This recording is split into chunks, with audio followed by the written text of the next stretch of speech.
which will keep the money in the country, as well as allowing the government to finance it. The problem is that if they borrow the money, they have to pay interest on this, and they will pay the interest to the banks and the large corporations from which this money is being borrowed. Is there an effective way of doing this which minimises the cost to the government? Yes, there is. If you impose a tax on wealth, or a tax on financial assets.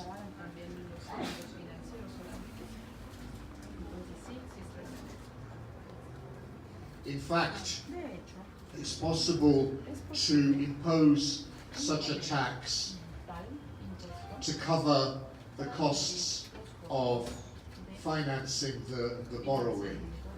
In effect, you divide the government budget into two parts. One is the primary deficit, government expenditure on welfare, health, education, goods and services, and government expenditure on the financial budget, on the financing, and you balance the financing budget by imposing a wealth tax. And that way, the cost to the government of financing is zero. Who pays the tax? The people who pay the tax are the people who hold the government bonds. Will they worry about it? They will get paid the interest. They also pay the tax. You, in effect, recirculate their money to finance the borrowing from them. If the government is borrowing money, the important thing is to borrow as for the long term, issuing long-term bonds. Why is this advisable? Because long-term bonds are usually traded in secondary markets. For example, the Mexican Stock Exchange, where you can go and buy Mexican government bonds. And why is this important? It's important because it means that the Mexican government can issue, let's say, 30-year bonds to people who will not hold the bonds for 30 years, but will can sell them in the stock market. This is the stock market being the market for bonds that are already issued, sometimes referred to as the secondary market. Now, why is this important for monetary and financial control? Because the stock market absorbs surplus cash. The large corporations and the banks, if they have surplus bank deposits, they can turn them over in this market for long-term bonds. If you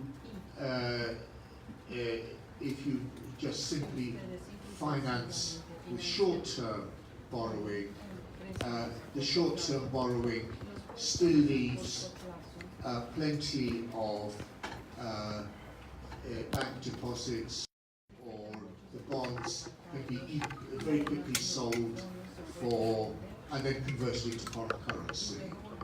Ideally, the long-term bonds are especulativos. Tienden a de retenerse más tiempo. Y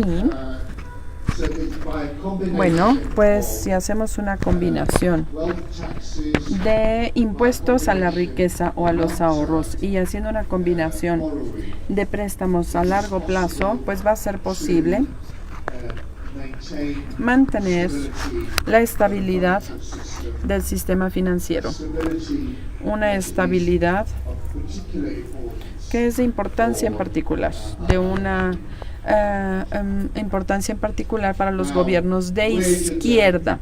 Ahora bien, es viendo cuál es la ponderación, cuál es el rol de los fondos de pensión. Bueno, pues estos fondos de pensión y la reforma de los fondos para pensiones, esto ha sido un tema sumamente importante en la economía política y desde 1980. Desde 1990 y son un tema de suma importancia.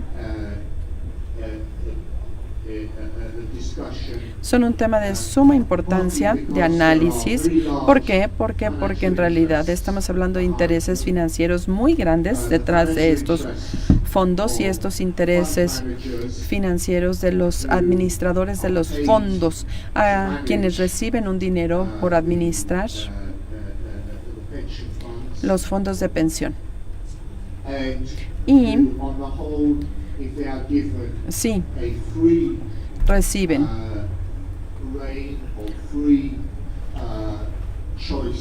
una opción o una discreción absoluta para poder administrar estos fondos. Bueno, pues los van a gestionar o administrar de tal manera que no le genera ningún retorno a los pensionados. Lo hemos visto en América Latina en casos muy famosos y notorios de los fondos, como por ejemplo los fondos de pensión de Chile, donde estos chilenos fueron privatizados, estos fondos de pensión fueron privatizados y sí generaron una utilidad con las transacciones financieras y muchas utilidades en estas transacciones financieras. Esto fue lo que generaron. Sin embargo, todas estas utilidades y ganancias fueron absorbidas por los administradores de los fondos con las comisiones, los gastos de los administradores de los fondos, quienes estaban administrando esos fondos de pensión. Y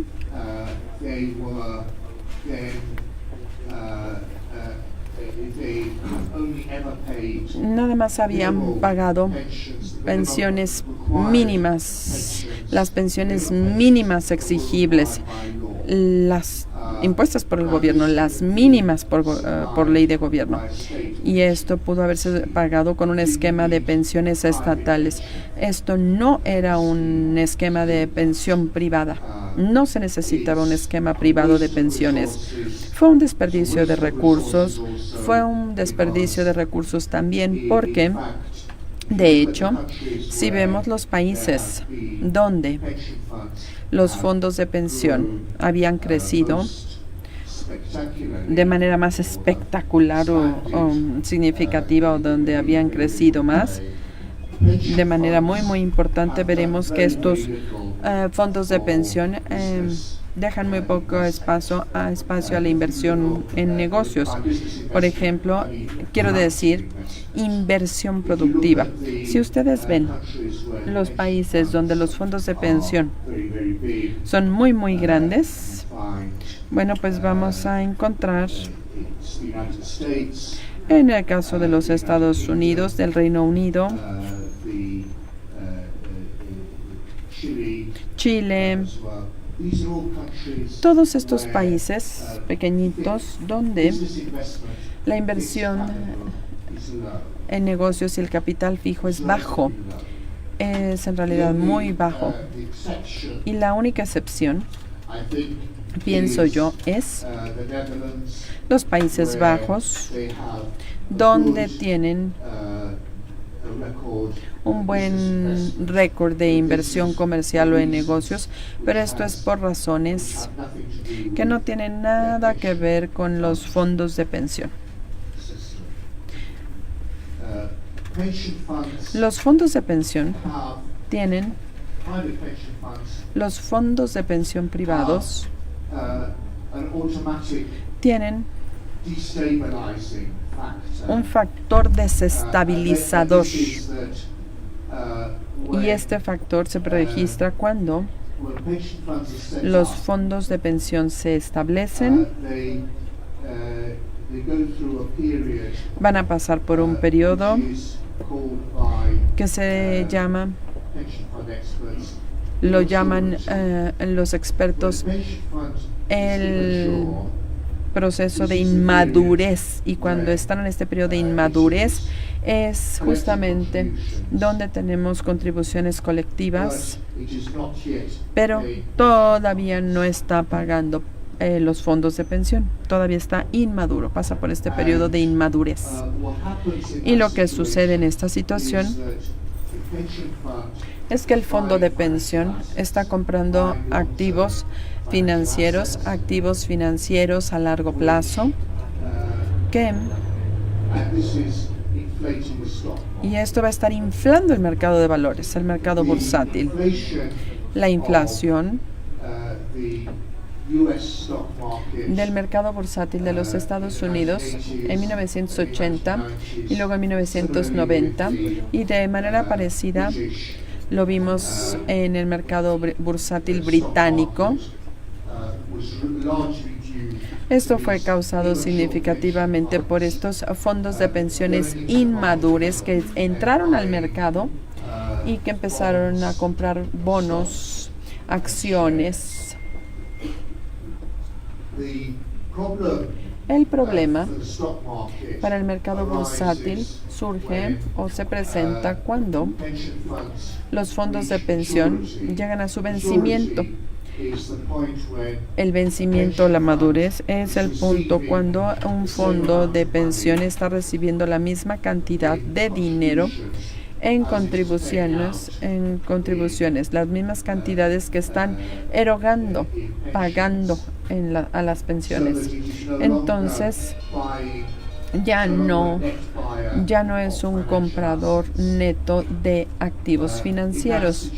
En esta situación, ya no le está metiendo dinero al mercado bursátil, al mercado accionario. Y luego, por lo general, esto se ve rápidamente seguido por un periodo de madurez donde el fondo de pensión está en un flujo de efectivo, pero este flujo de efectivo tiene un déficit, afecta, y de hecho el fondo de pensión tiene que venderle activos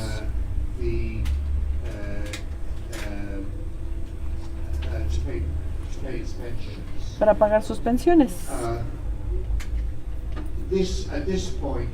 En este punto, el mercado bursátil entra a una depresión. Y si ustedes quieren conocer la razón por la que, por ejemplo, la crisis financiera del 2000 se registró en Estados Unidos, sí hubo una burbuja especulativa en las acciones de Internet, pero la razón principal fue porque los fondos de pensión se habían vencido. Muchos fondos de pensión habían madurado y ya no estaban comprando acciones. De hecho, tuvieron que vender las acciones, pero durante el curso de la venta de las acciones, esto llevó más a la baja los precios. Es por eso que el problema del vencimiento de los fondos de pensión es un problema fundamental cuando uno se pregunta stability. cuál es la estabilidad financiera. The issue then is Luego el problema será, how ¿cómo? is it possible ¿Cómo es posible to keep this system stable, mantener al sistema estable, pension system, un sistema de pensiones estable?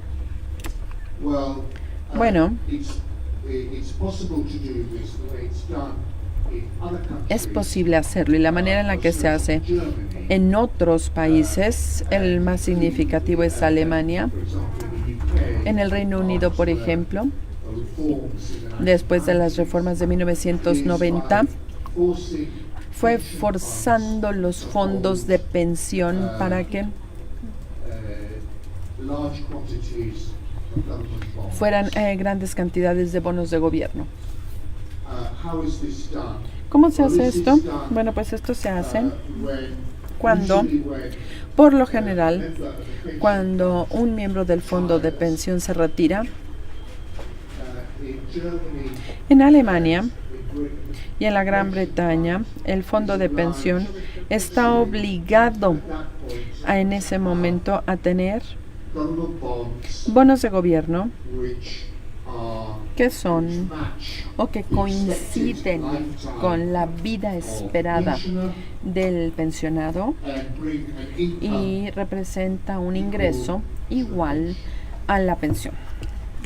so that Entonces, the liability la, of the pension fund el pasivo del fondo se va a pagar. El pasivo que es el fondo de pensión. ¿Por qué es necesario? Bueno, pues es necesario porque gave si ustedes dieron o si nada más entregan over el fondo a los fondos de pensión, tendency bueno, pues la tendencia always emerges que siempre va a surgir es una tendencia de invertir en company stocks. en acciones de una compañía. En otras palabras, en las acciones comunes, Plus of the companies. títulos de las compañías. Why is this why is this temptation? ¿Por qué Well, this existe esta temptation is tentación? because Esta company tentación shares existe porque las acciones de las compañías with tienden a inflation. subir conforme sube la inflación. Entonces, Asset to hold. es un buen activo que vas a tener para protegerte contra la inflación. But Sin embargo, problem is el problema es que there isn't an automatic no hay un sistema automático for maintaining the para value mantener el valor of those stocks. de esas acciones. In other words, En otras palabras, as happened in como America, sucede en los Estados Unidos, como ha sucedido en la Gran Bretaña, if pension funds si los fondos de pensión llegan a un punto donde tienen que empezar a vender acciones de compañías porque ya llegaron have come to maturity, a vencimiento los fondos de pensión, bueno, pues entonces en esa situación causes the stock esto va a hacer que se caiga el mercado bursátil. and Y in that situation, en esa situación pension funds los fondos de pensión se vuelven insolventes. Se vuelven insolventes porque their asset portfolio la cartera o el portafolio de activos de acciones de una compañía no va a cubrir, no va a poder pagar el valor de las pensiones que se tienen que pagar, Recuerdo haber platicado y haber hablado de este problema an American economist. con un economista de los Estados Unidos hace algunos años y He said, dijo, yes, it's sí, it's well known that se sabe bien the company que la compañía, pension funds que los fondos de pensión de las compañías de los Estados Unidos, la gran mayoría, son insolventes. No van a poder pagar sus pasivos. they somehow De alguna manera what they do now is they siguieron, pero hoy en día lo que están haciendo es devaluando esas pensiones. Las cambiaron y las volvieron planes de pensión que ya no dan una buena pensión. Y este es uno de los factores detrás de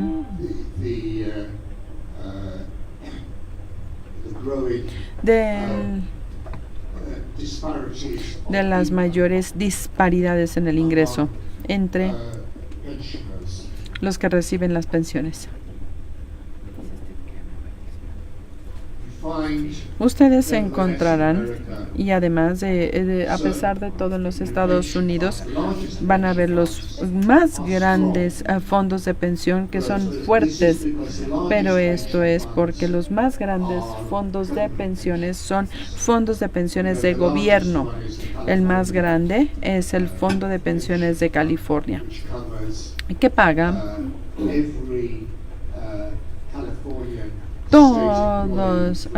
a todos los empleados del Estado, del gobierno, hasta profesores universitarios, hasta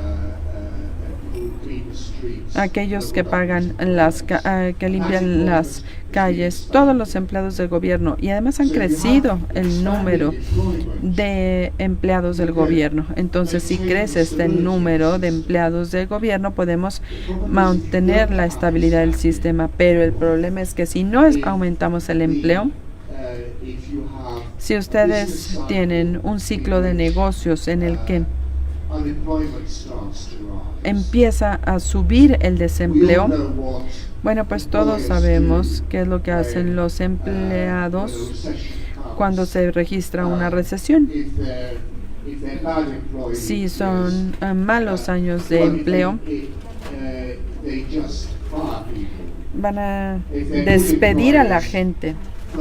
Si son buenos empleadores, en primer lugar, van a dejar de contratar a más trabajadores o más empleados. Deja de subir el empleo. Y lo segundo que van a hacer es que, de ser posible, van a retirar a los trabajadores. Y esto inmediatamente le mete presión al fondo de pensión. La ventaja del retiro es que los trabajadores, el ingreso ya va a venir del fondo de pensión, pero el fondo de pensión va a tener un incremento repentino en sus pasivos. Y aquí el efecto de la recesión se va a ver multiplicado para que los fondos de pensión sean más precarios y la mayoría se va a volver insolvente. Entonces, esto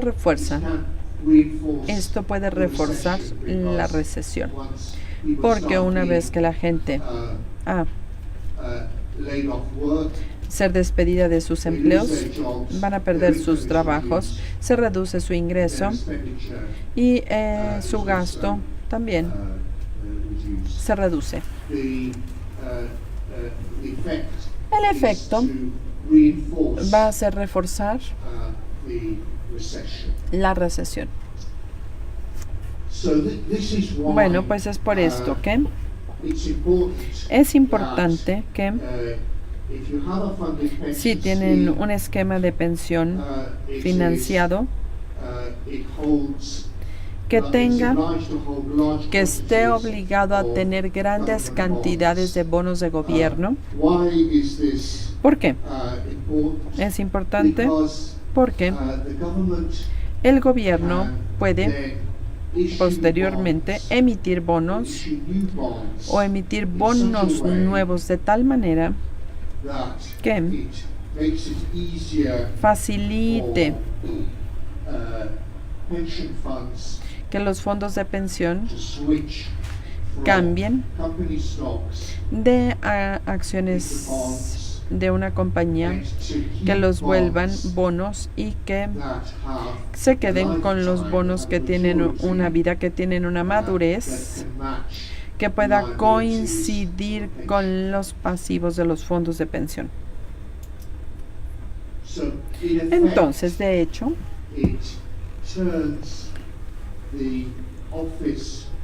esto vuelve a la oficina que gestiona el tema de bonos de gobierno, lo va a volver una oficina para for issuing la emisión de bonos y asegurar que el sistema de fondos de pensión tenga los bonos que se necesita o que necesita para poder pagar las pensiones. now. Ahora bien, ¿por qué? Why not just have ¿Por qué no nada más a pension system tener un where sistema de pensiones you take pension contributions donde tomemos las contribuciones y se utilicen para pagar a los pensionados? Bueno, esto sería, sí, más directo y burocráticamente va a ser más eficiente. Pero si no podemos lograr esto, entonces lo siguiente mejor es tener uno donde los fondos de pensión, de hecho, tengan sus carteras gestionadas, administradas por el gobierno. Esta es la manera de hacerlo. Esto tiene otra implicación importante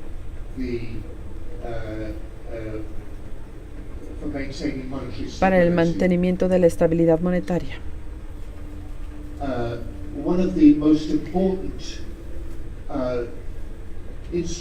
Uno de los instrumentos más importantes para el mantenimiento de la estabilidad monetaria para un gobierno es lo que nosotros llamamos operaciones de mercado abierto del Banco Central.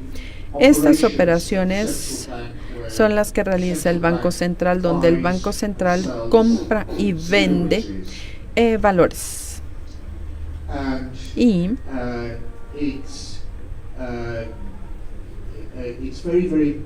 es muy, muy importante que cuando el Banco Central compre valores que tengan que entren en vigor o que tengan un impacto inmediato en el mercado de esos valores. Si ustedes tienen un sistema en el que la mayoría de los bonos de gobierno o grandes cantidades de bonos de gobierno están en los fondos de pensión, entonces tenemos un sistema en el que el Banco Central va a comprar bonos del gobierno y una gran proporción de estos bonos no se van a poder vender.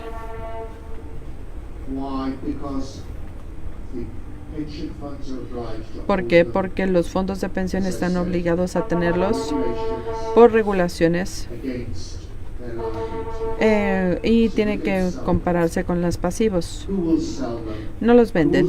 ¿Quiénes los van a vender? Bueno, pues van a ser los que venden en el mercado.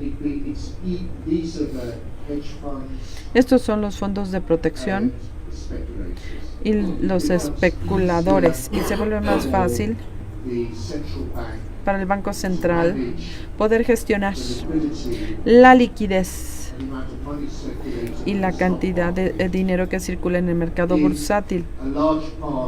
Si una parte importante de la estructura de acciones no se va a vender al mercado.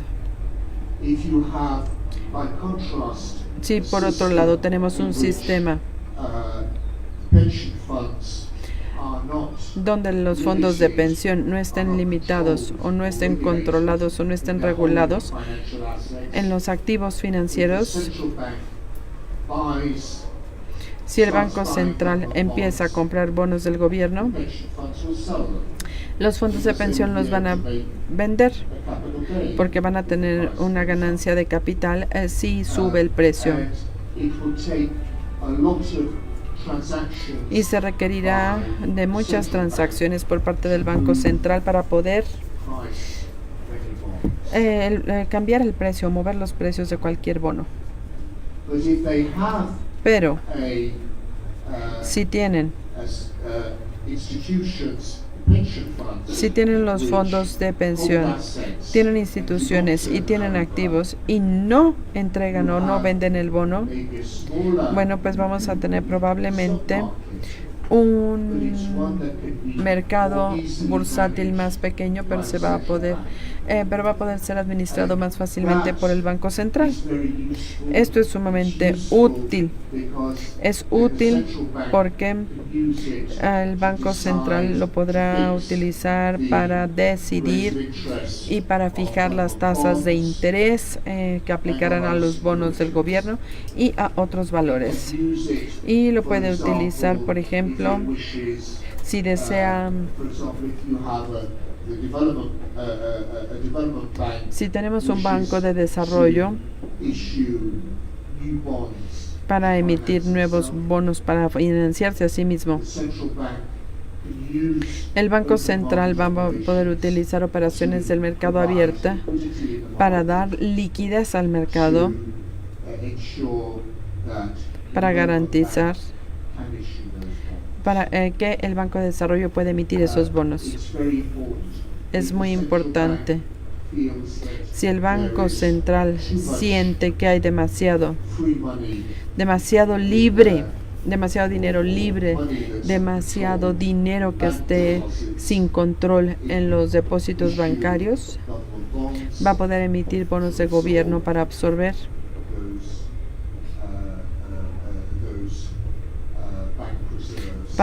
esas reservas bancarias. Y esto es para evitar que se vuelvan dólares estadounidenses. Entonces, en realidad mi conclusión de todo esto es que es vital para el control monetario y financiero tener fondos de pensión cuyas carteras estén reguladas y que estén reguladas para garantizar que tengan grandes cantidades de bonos de gobierno, porque esta es la manera en la que se estabiliza al sistema financiero y se evita, en términos políticos, la crisis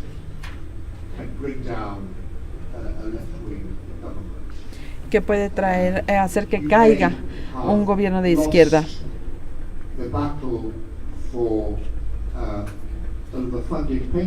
Podemos perder la batalla en este momento sobre los fondos. Sin embargo, tenemos otra batalla que es una batalla sobre cómo regular los fondos de pensión. Y no se debe perder por el cambio social que todos deseamos. Muchas gracias.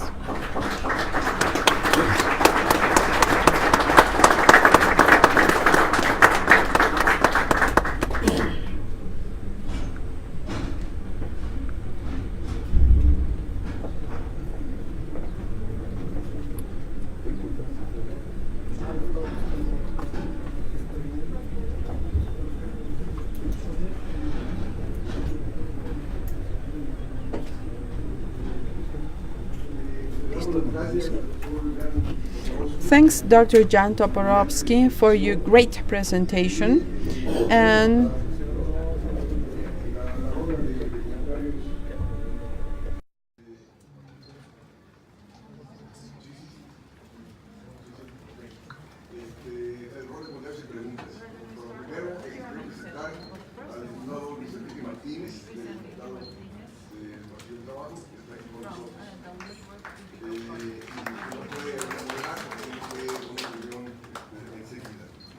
Bueno, antes de darle uso a la palabra, yo quisiera hacer unos comentarios sobre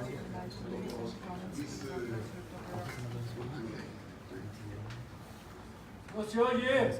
Sí, voy a empezar haciendo unos comentarios a la exposición del profesor Jan Toporowski. Al inicio, él habló de la importancia de la estabilidad financiera, que es crucial, y que el reto de los gobiernos de izquierda es evitar que la crisis se presente, efectivamente. Dice que para mantener un sistema estable es importante tener una política monetaria, lógico, que asegure la estabilidad, y una política fiscal que también garantice que el sistema no caiga en crisis. El problema en nuestro país, ahora en México, es que las autoridades monetarias y hacendarias están en esa ruta, pero la cuestión es de que para ello están estableciendo la política monetaria altas tasas de interés.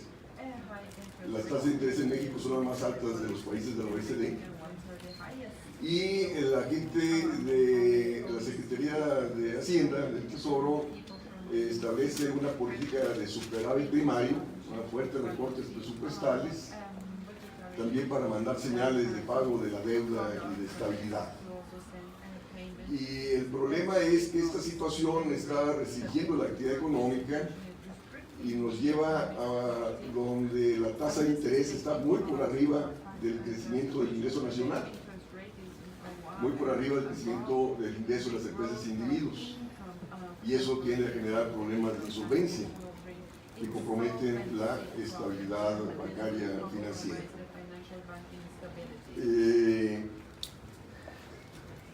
Entonces, desde mi perspectiva, la política monetaria y fiscal efectivamente debe trabajar para evitar una crisis, pero para ello hay que configurar condiciones donde el ingreso nacional crezca por arriba de la tasa de interés, justo para poder pagar la deuda y no caer en problemas de cartera vencida, de insolvencia, que lleven a una crisis bancaria financiera. Ese es el primer comentario.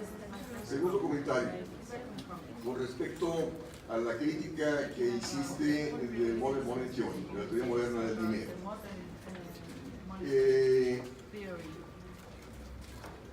Tú señalaste de que al caer en déficit fiscal y a recurrir al préstamo del Banco Central, esto podría generar una gran liquidez y tener presiones inflacionarias y sobre el tipo de cambio. Ellos mismos, o sea, Bill Mitchell y Randall Wray, señalan que los límites del gasto deficitario van a ser la inflación. Los límites del gasto deficitario van a ser justo evitar presiones sobre el sector externo. Es decir, un gobierno que tiene control de la moneda puede gastar con ella todo lo que se venda en su moneda. ¿En la perspectiva de qué? De no caer en gastar en importaciones que te lleven al déficit del sector externo y te genere expectativas devaluatorias, que podría llevar a lo que tú señalaste, que las corporaciones que tienen los depósitos bancarios, por sus mayores ventas por el gasto deficitario, se vayan a comprar divisas.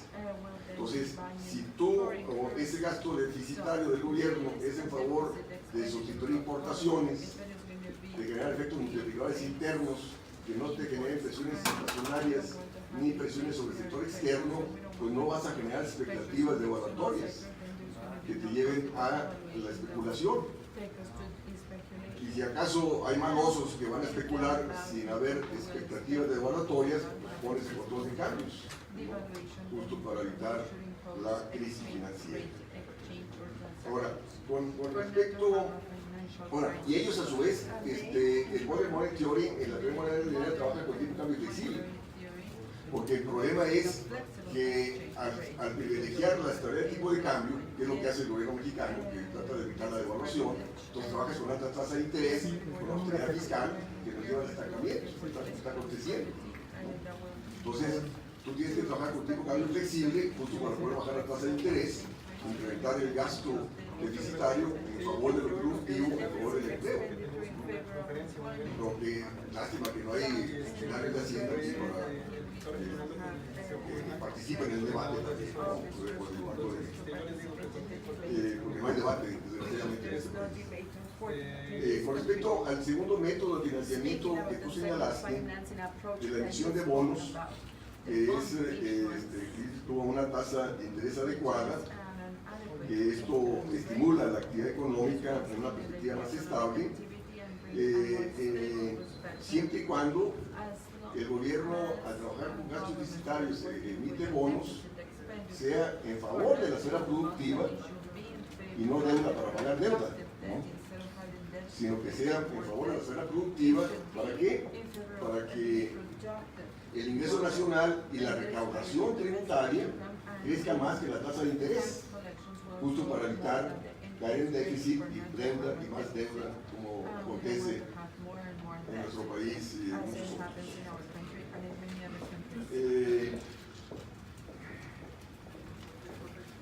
Con respecto a los fondos de pensión, qué lástima que esta conferencia no fue antes que el lunes pasado, donde se debatió aquí en el Congreso estas reformas al fondo de pensiones, donde a raíz de una iniciativa que hizo la Secretaría de Hacienda en enero pasado, de liberalizar los fondos de pensión, de regular los fondos de pensión. Hasta ahora están regulados, el 50% va a deuda pública, el 20% va a los mercados de capitales internacionales, otro porcentaje menor al mercado de capitales del país y otro porcentaje a deuda privada. Pero con las reformas aprobadas el lunes pasado aquí en esta Cámara de Diputados, se desregula y se da libertad a las administradoras de los fondos del retiro para que busquen la máxima rentabilidad, pensando ellos en los mercados financieros internacionales.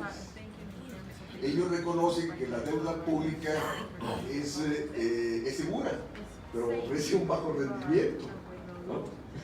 Entonces, y luego estamos en un contexto donde las calificadoras internacionales le están bajando el grado de inversión al gobierno, a la industria petrolera nacional y a la industria eléctrica, que los van a obligar a recurrir a los mercados financieros internacionales por deuda y a pagar mayor tasa de interés, ¿no?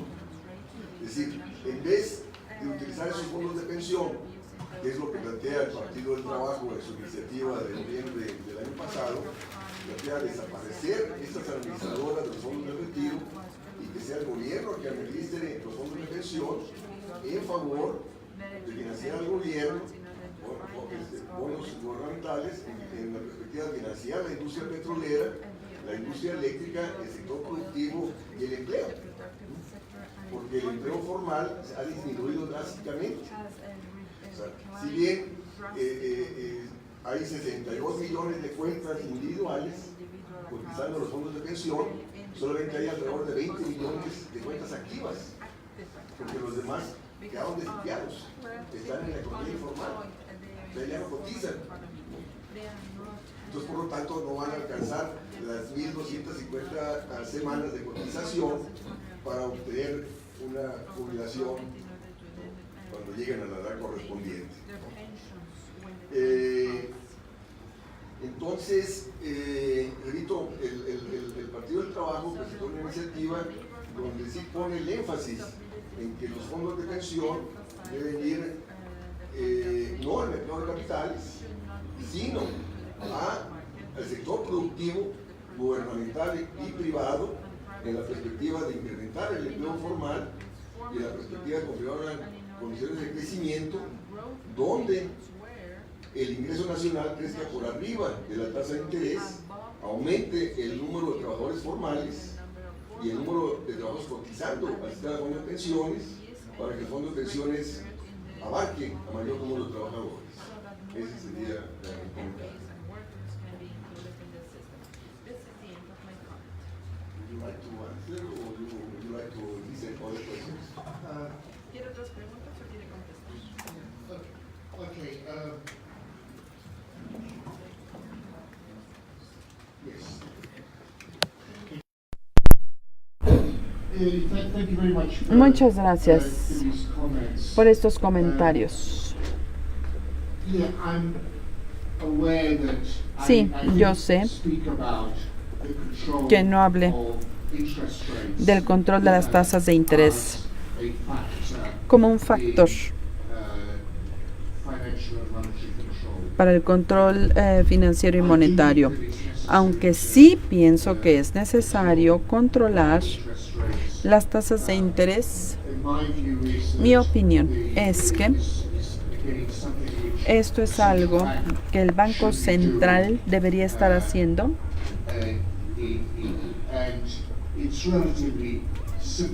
Y es relativamente sencillo hacerlo. Mi opinión es que el Banco Central debe controlar no nada más la tasa de descuento, sino también debe controlar las tasas de interés a medio y a largo plazo, a mediano y a largo plazo. Uno se puede preguntar cómo va a ser esto posible en una economía que es abierta financieramente, como la de México, donde de hecho la tasa de interés aquí siempre está marginalmente por encima de la de Estados Unidos, de la tasa de interés. Bueno, pues es posible que ustedes puedan administrar esas tasas de interés a largo plazo, precisamente si tienen un mercado gubernamental de bonos, donde los bonos del gobierno estén en manos de los fondos de pensión, mediante el Banco Central, que es el que va a comprar y a vender los valores vencibles. En Estados Unidos tienen una operación que se conoce como la operación Twist. En esta operación Twist, que se utilizó por última vez en los Estados Unidos en el 2011, sí, fue en noviembre del 2011, la Reserva Federal y el Tesoro de los Estados Unidos emitió bonos a corto plazo de hasta 6 meses.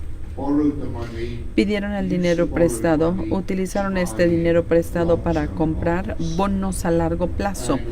Y cuando compraron estos bonos a largo plazo, subió este precio de los bonos a largo plazo y el precio y la tasa de interés aplicable a los bonos bajó. Entonces, de esta manera, la tasa de interés fue obligada a ir a la baja. Y el Banco Central en México podría hacer exactamente lo mismo con los bonos de gobierno, reforzado por el saber o por el conocimiento que se tiene de que muchos de los bonos están retenidos y no van a llegar al mercado porque los tienen los fondos de pensión. Mi segundo punto sobre las tasas de interés es que en realidad no hay mucha evidencia de que las tasas de interés tengan algún efecto en la inversión del negocio y en el empleo.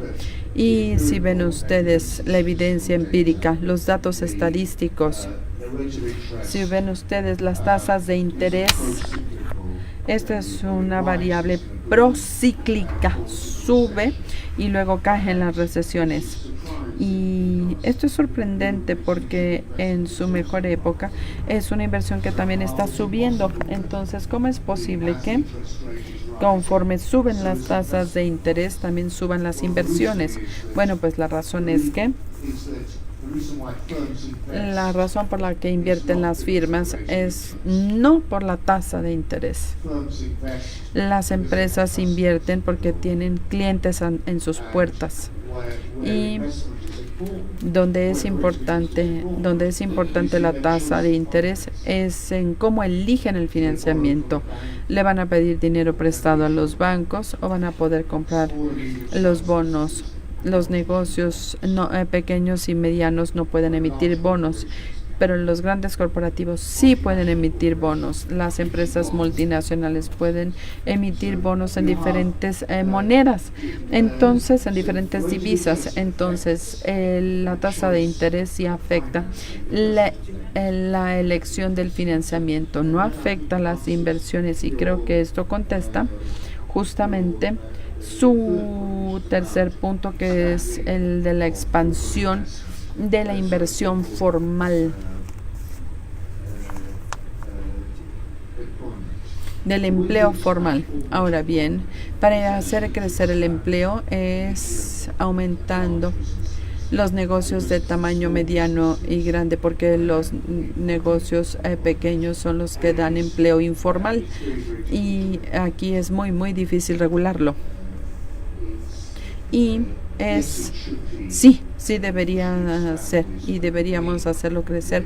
Sin embargo, la manera principal en la que se puede ampliar y hacer crecer el empleo formal es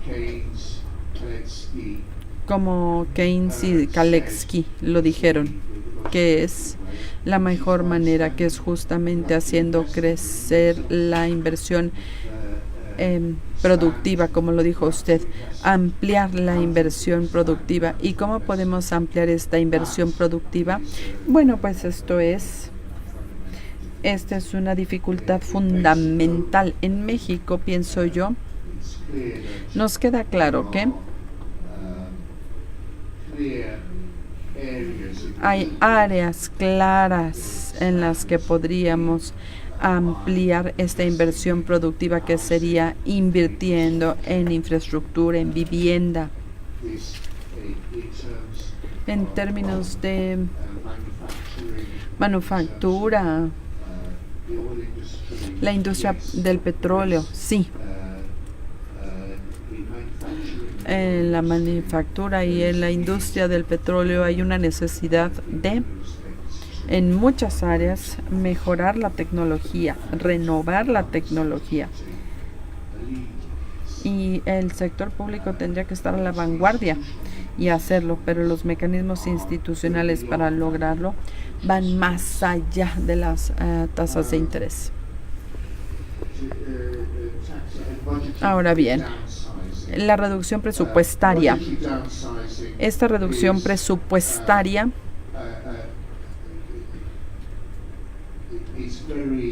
es una cosa muy mala. Es algo importante no hacerlo. No es importante no hacerlo. Por el hecho de que si vemos las estructuras de la deuda en una economía, las estructuras de la deuda en la economía mexicana, esta no es una herencia del pasado. No podemos cambiarla hoy de manera inmediata y no la podemos reducir de manera inmediata hoy. Lo que sí tenemos que hacer es garantizar que haya flujo de efectivo suficiente y un ingreso suficiente en la economía. En este aspecto estoy de acuerdo con usted. Para poder pagar la deuda y también para poder evitar las crisis financieras. La contribución del sector público a esta situación debe ser mantener niveles de gasto de sector público, mantener los niveles. Y en este sentido estoy en desacuerdo con algunos de mis colegas estadounidenses que dicen que el estímulo fiscal dependerá del tamaño del déficit fiscal. Sí, el déficit fiscal es importante en términos de financiamiento, pero para el empleo, para la producción y la inversión y todas estas cosas, lo que es importante no es el tamaño del déficit fiscal, sino el tamaño del gasto gubernamental. Y es muy importante mantener estos niveles. Si van a enfrentar el problema de la deuda, de esta manera se puede reducir o bajar los niveles de deuda. Creo que hay una manera muy sencilla fiscal de enfrentar el problema de la deuda, que va a ser el de la deuda pública, como ya se los dije. Es la manera ideal sería teniendo un impuesto a la riqueza o a los ahorros, y creo que este impuesto ideal a la riqueza sería un impuesto a los activos financieros, porque esto es algo más difícil de evadir o de evitar. Y si ustedes tienen un impuesto sobre los activos financieros, de hecho, van a estar gravando a aquellos que tienen riqueza, a los que tienen riqueza financiera, para poder pagar la deuda del gobierno. Entonces estarán gravando a los que tienen bonos del gobierno para que paguen, les vuelvan a pagar estos bonos del gobierno. Y esto está bien conmigo. Sí debemos utilizar más los impuestos a la riqueza, en particular por lo siguiente que no les dije, pero uno de los problemas de la deuda en general es que tiende o tiene un efecto redistributivo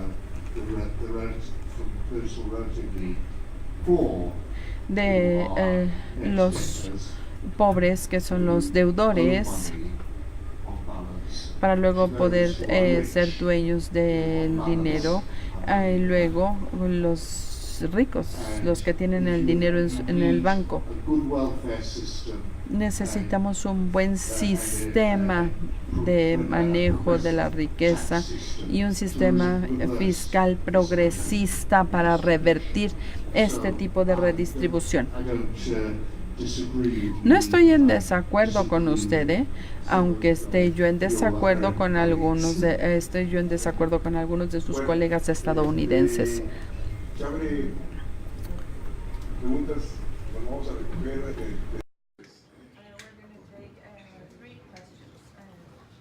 Buenas tardes.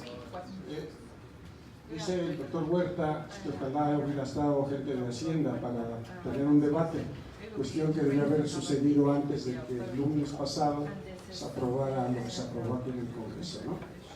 Bueno, finalmente lo que está sucediendo en México no es más que resultado de las políticas globales, cuestiones que se vienen aplicando en muchos países del mundo, con la privatización de las pensiones.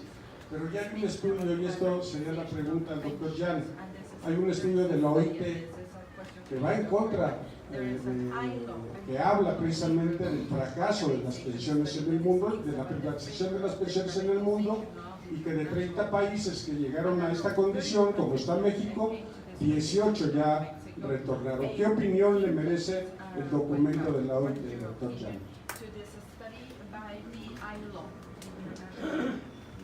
¿Alguien más, por favor? So we're going to listen to 3 questions first. ¿Nadie? He's asking for more questions. Are there more questions? If not, Okay. go ahead with the answer. Estoy de acuerdo con ese estudio de la Organización Internacional. Yo no participé, pero sí lo leí cuando salió.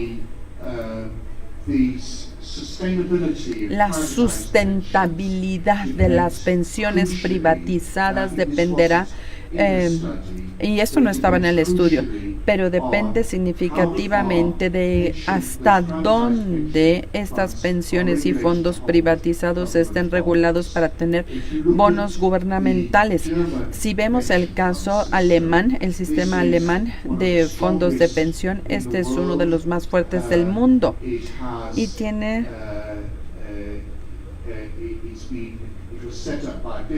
fue organizado por Bismarck a finales del siglo XIX y sigue siendo fuerte. ¿Por qué es fuerte? Porque actúa como... Hay una palabra que en inglés se dice como sump. Este es lo que recolecta todo el aceite de más. Es el vertedero, es una charola. El sump y el sistema alemán es un punto que recolecta la liquidez que le sobra al sistema y facilita la gestión, la administración de las políticas monetarias. Entonces, esta es la gran diferencia. El estudio de la OIT sí se debería considerar, lo debería considerar sus colegas. Y si ustedes quieren tener fondos de pensión, que son operados de manera privada. En segundo lugar, van a poder tener o pueden diversificarse libremente porque tenemos todas estas teorías de la diversificación de la cartera. Y esto nada más está generando riesgos y lleva riesgos al sistema de fondos de pensión. Si se están liquidando con estos riesgos ya en el sistema, bueno, pues vamos a tener que empezar a retar, a cuestionarlo. No cuando se presente la crisis, empezarlo a retar ahorita, porque sí va a afectar al sistema de pensiones. Va a terminar no nada más por las razones del dinero, y va a afectar todo el sistema financiero.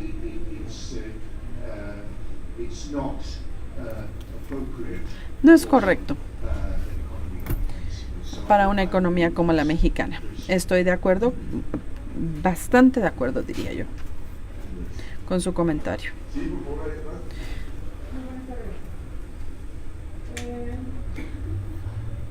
Gracias. Escuchando el análisis del no todos los mexicanos, es más, en México no existe el seguro para cada mexicano que nace. Por lo tanto, no hay ni siquiera un registro real, ni siquiera del apoyo de lo que menciona para establecer un sistema económico, político y financiero y poder tener un fondo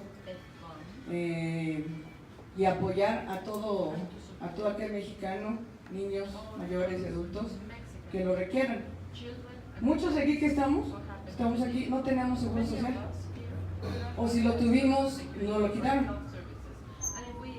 Pagamos por muchos años y se fue a un sistema político que se inventaron para reforzar y hacer negocios en empresas, GNP y las demás, como ustedes lo dicen, y hacen dinero con nuestro dinero.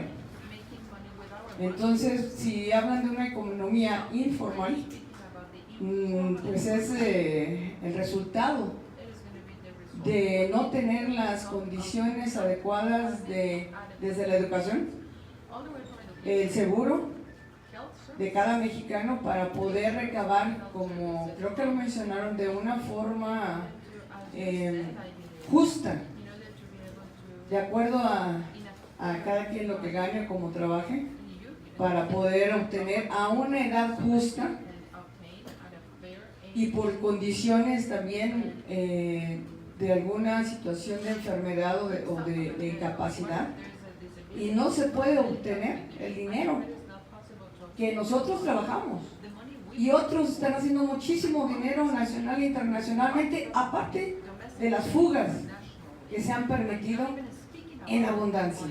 ¿Cómo se pueden poner candados y cuándo se establecerá el seguro a todos los mexicanos desde nacimiento y no hasta que iniciemos el trabajo? Gracias.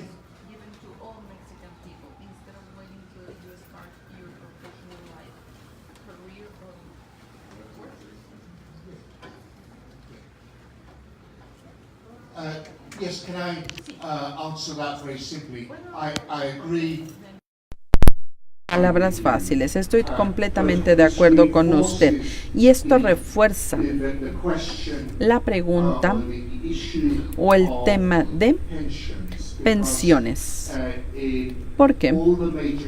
En todos los grandes países capitalistas, las pensiones siempre han sido el primer sistema de bienestar.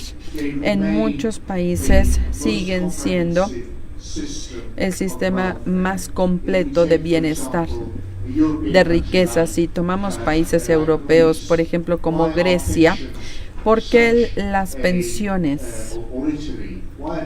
¿Por qué son factores tan importantes? Bueno, pues porque la mayoría de las personas están en las economías informales y, como dijo bien usted, no tienen seguridad social, no tienen nada que esperar para su bienestar. En esa situación, si vemos a la unidad que es la familia, ¿quién paga? La persona que paga será la persona desempleada, o si está desempleada, por otro lado, la que recibe una buena pensión. Y en muchos casos que me he encontrado, es la razón por la que el tema de la pensión y de recibir pensiones correctas es una cuestión de necesidad social y se vuelve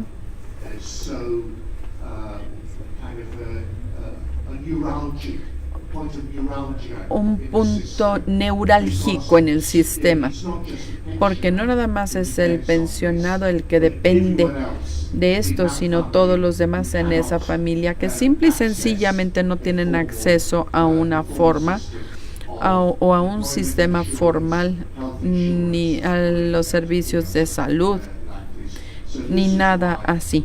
Es por esto que el sistema de pensiones tiene que estructurarse de tal manera que sea integral, completo, eficaz, hablando del ingreso que genere y que otorgue o que dé. Con respecto a lo que dijo la To los estudios pasados, en la página 7 dice: el cuerpo único debe servir en primer lugar al interés público, no a los intereses privados. Y resulta que en la iniciativa que se aprobó aquí el lunes pasado responde a los intereses del sector financiero y no de los trabajadores. Entonces se dijo que este Plan Nacional de Desarrollo se va a discutir a nivel nacional. Entonces ustedes sería bueno que lo leyeran y fueran los foros correspondientes y manifestaran su posición de forma de esto. ¿Alguien más? Perdón. Sí. Doctor, yo le pregunto con respecto a las características que debe de tener un sistema que beneficie a esos 66 millones de pensionados que tenemos en México, y que tiene que ver con si se invierte en un sistema privado, especulativo, y cuál es su punto de vista, si eso se puede beneficiar al trabajador, y el otro sistema que tiene que ver con que sea en bonos públicos y qué beneficios tiene verdaderamente el ahorrador. El análisis ha sido desde una perspectiva macro, que es qué beneficia al país en su conjunto, en su economía, pero finalmente pues también el ahorrador en lo particular, qué ganancia tiene al final de cuentas con uno u otro sistema. Si bien ahorita tenemos una reciente reforma, pero pues estamos en la búsqueda de un sistema que se acomode bien a los intereses de los ahorradores mexicanos y finalmente que también beneficie al país en esta idea de la cuarta transformación, de buscar un nuevo sistema económico nacional, y que nos ayudaría mucho que nos diera su opinión desde ese punto de vista.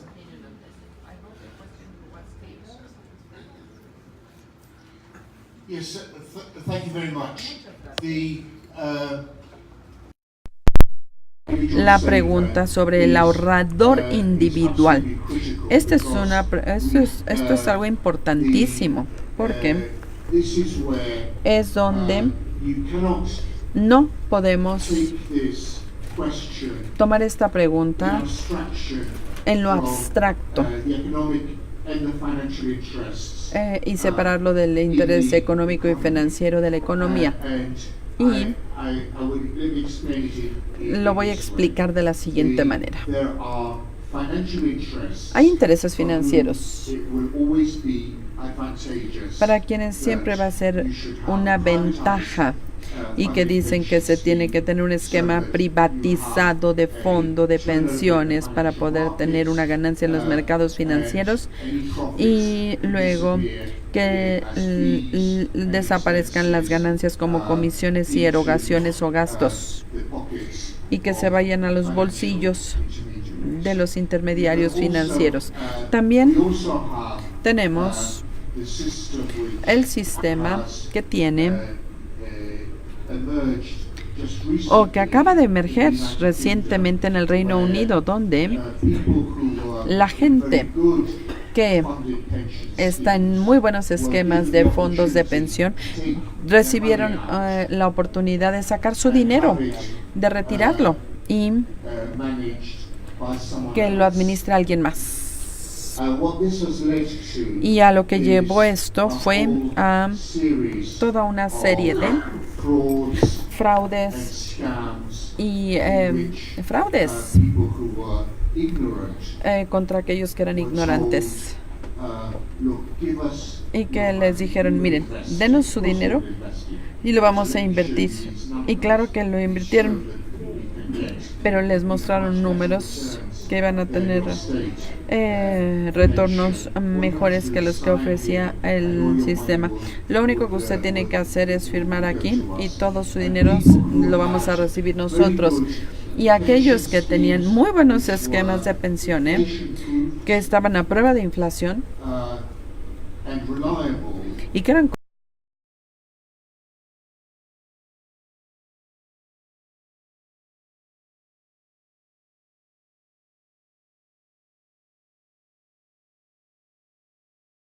individuales en efectivo. Después de que compras algo, es algo que te da una manera de compensación. Y esto es algo muy, muy peligroso. El punto, todo esto, probablemente la única razón principal para la regulación de los fondos de pensión es que la mayoría de las personas que contribuyen o que pagan, todos los que contribuyen a un fondo de pensión van a poder saber cuáles son los retornos reales de inversión. Y es por esto puede volverlos vulnerables al fraude. Cuando no se puede saber, los fondos de pensión no se pueden volver un sistema y no se deben volver sistemas de fraude para el público, porque esto va en detrimento del bienestar, de tener legislaciones que beneficien a la sociedad. Y es por esto que no creo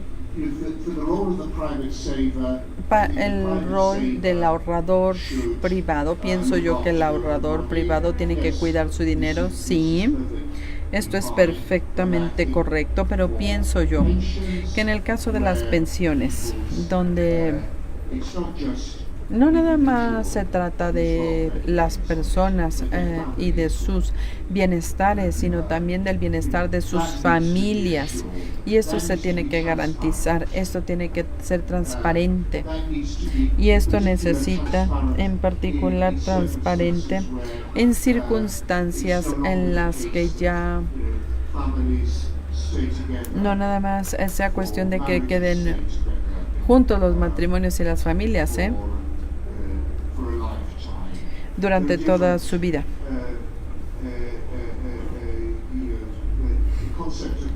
El concepto de matrimonio también está cambiando y se tiene que incluir en la legislación. Y debemos,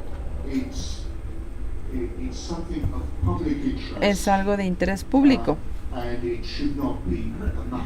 Y no tiene que ser una cuestión de decisiones individuales, porque ninguno de nosotros tenemos la información, ni siquiera yo,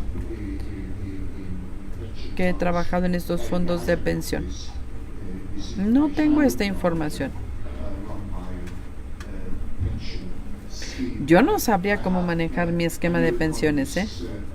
Yo sé que hay economistas que sí lo hacen y siempre me están hablando de los éxitos y yo me volteo y digo, sí, siempre me dicen las cosas buenas, pero nunca me dicen dónde perdieron dinero. One final question and then we finish. Sí, buenas tardes. Good afternoon. ¿Cuál es su opinión? What's your en opinion relación a que hoy en relative México, to the fact that las today Afores in Mexico we have administran más de 4 Afores billones de pesos, managing more than 4 que billion pesos, desafortunadamente el 20% which is more or less del gobierno 20%. y que estos recursos pues efectivamente son de los trabajadores y las trabajadoras.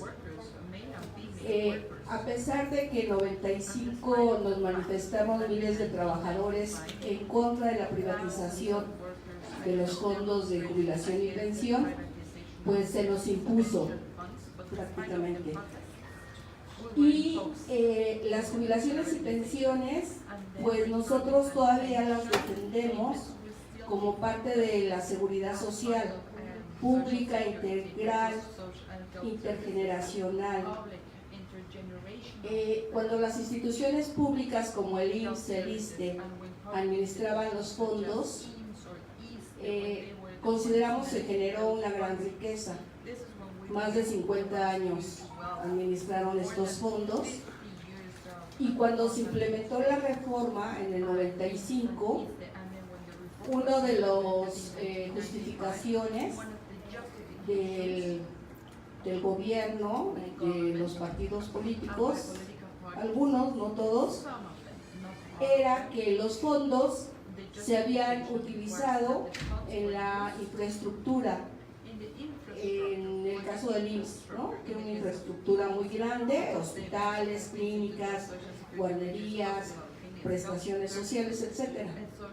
Entonces, a pesar de las manifestaciones, pues no hubo auditorías a todos los ramos de seguro que tenemos, por ejemplo, en el IMSS, en el ISSSTE.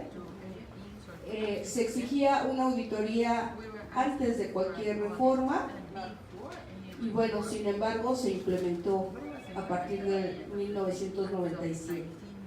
Y el resultado ahora pues es que las Afores administran una gran cantidad de dinero que es nuestro y que no hay rendimientos reales a los trabajadores y como usted dice, necesitaríamos ser cada trabajador administrador y estar como al día de la banca, cosa que no lo podemos hacer, ni siquiera los que hoy estamos jubilados, jubiladas.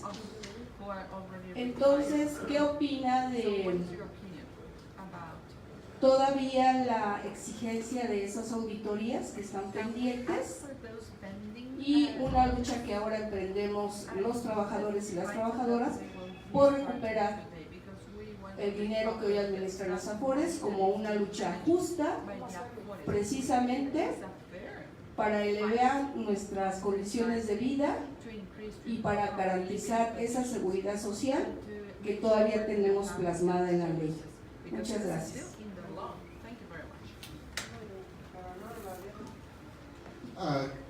Yes, I agree with all the points that you made. Lo que dijo. To some extent, En cierta medida, pienso que creo que mi única reserva es que políticamente uno no debería estar peleando las batallas del pasado, las que ya se perdieron. Lo que usted debe hacer, y lo que usted dice, resalta el hecho de que en primer lugar los trabajadores individuales tienen que tener primero el conocimiento y la información para poder evaluar qué es lo que se está haciendo con su dinero. El dinero de las pensiones. Es por esto que la auditoría, ¿sí?, de estas instituciones de inversión sí se la tiene que hacer una institución pública, para que sea transparente esta auditoría, de tal manera que el público pueda ver y el público pueda cuestionar qué es lo que se está haciendo. Y esta es la gran ventaja de la democracia, que es posible pedir, hacer preguntas, y este es el tipo de preguntas que pienso yo se deberían estar haciendo hoy en día. Bueno, te agradecemos la presencia del profesor Jan Toporowski,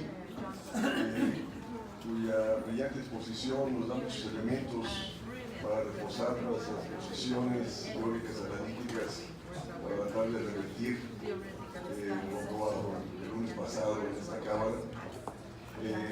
Como dijo el coordinador del Facultad de Partido de Trabajo, dentro de 6 meses se va a dar toda una discusión respecto al sistema de fondos de pensiones en su conjunto, que es, como se ha señalado acá, o sea, un grave problema que se enfrenta en el país, donde el menos del 29% de la población ocupada está dentro del sistema de pensiones, y la mayoría de ellos no alcanzan las 1.250 semanas de cotización para llegar a una pensión, y la gran mayoría de los trabajadores no tienen sistema de fondo de pensiones. Y repito, de ahí la iniciativa que el Partido del Trabajo presentó en noviembre pasado, en la perspectiva de desaparecer las AFORES, que sea el gobierno el que administre estos recursos en favor de la esfera productiva, a favor del empleo formal, para que haya mayor número de trabajadores cotizando y que cumplan las 1.250 semanas para alcanzar a pensiones dignas. Y solamente eso se puede alcanzar fortaleciendo la esfera productiva, creando condiciones de empleo bien remunerado, que es por lo que uno luchó o votó el 1 de julio pasado. Agradecemos a la profesora Noemí Levy, de la Facultad de Economía, que nos haya facilitado invitar al profesor Jan Toporowski aquí con nosotros. Muchas gracias por su presencia.